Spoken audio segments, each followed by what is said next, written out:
सीता का हरण करते समय आपने धर्म और अधर्म की बात नहीं सोची। मंदोदरी भाभी और विभीषण की नीति और धर्मयुक्त बात नहीं सुने।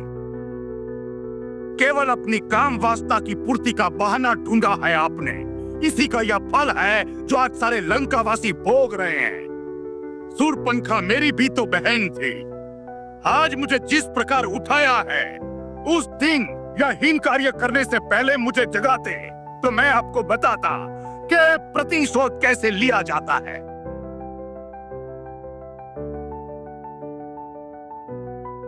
तीनों लोकों का विजेता रावण, जिसके आगे शस्त्रहीन, श्रीहीन और मानहीन होकर रह गया, उस पर भी आपने इस बात पर ध्यान नहीं दिया कि वास्तव में श्री राम कौन है।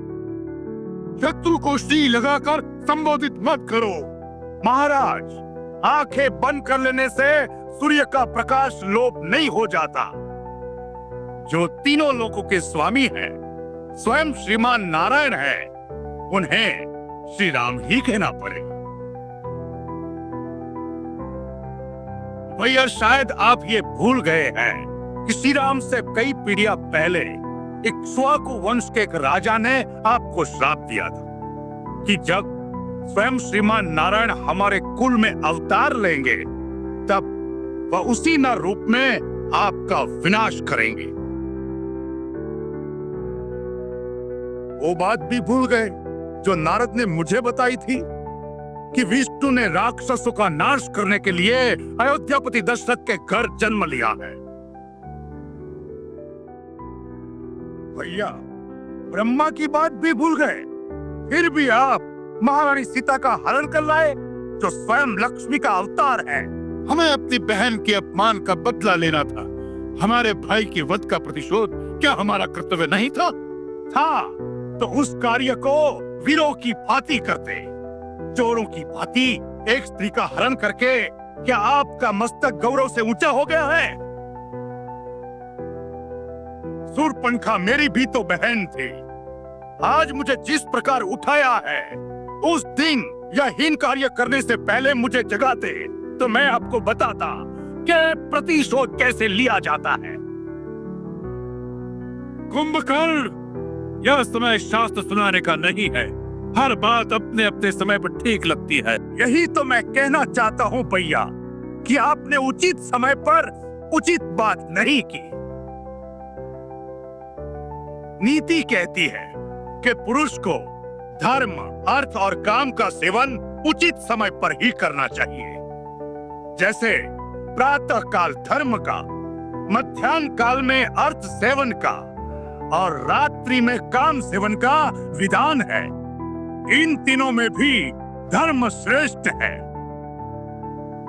अतः जहां अर्थ और काम का सेवन धर्म विरुद्ध हो, वहां उन दोनों की उपेक्षा करके धर्म के अनुसार ही चलना चाहिए। सीता का हरण करते समय आपने धर्म और अधर्म की बात नहीं सोची। मंदोदरी भाभी और विभीषण की नीति और धर्मयुक्त बात नहीं सुने। केवल अपनी काम वासना की पूर्ति का बहाना ढूंढा है आपने। इसी का यह फल है जो आज सारे लंकावासी भोग रहे हैं। एक गुरु या आचार्य की भांति हमें उपदेश सुनाना है तो जाओ, जाकर फिर से सो जाओ। हमें तुम्हारी कोई आवश्यकता नहीं है। यह समय है संकट का। इस समय तुम्हारा क्या कर्तव्य है, वही बात करो। मान लिया हमने भ्रम से नारायण को नहीं पहचाना। मान लिया अपने चित्त के मोह में एक स्त्री का हरण कर लिया। मान लिया अपने गौरव और अहंकार में हमने किसी का परामर्श नहीं सुना। इन सब बातों की चर्चा करने से इतिहास पीछे नहीं मुड़ जाएगा। जो बीत गया, बुद्धिमान उसका शोक नहीं करते। भविष्य की चिंता कर्मयोगी नहीं करता। इस समय इस क्षण क्या करना है, उसका ही निश्चय आवश्यक हो जाता है। तो निश्चय कर लो कि तुम्हारा अपनी जाति के प्रति, अपने भाई के प्रति कुछ कर्तव्य है या नहीं।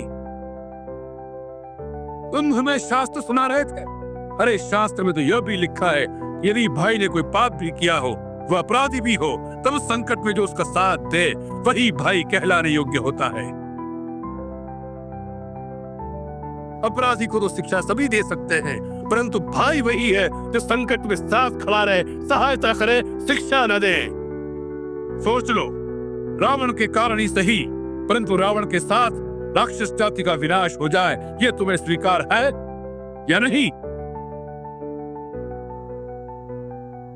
तर्क का समय नहीं है।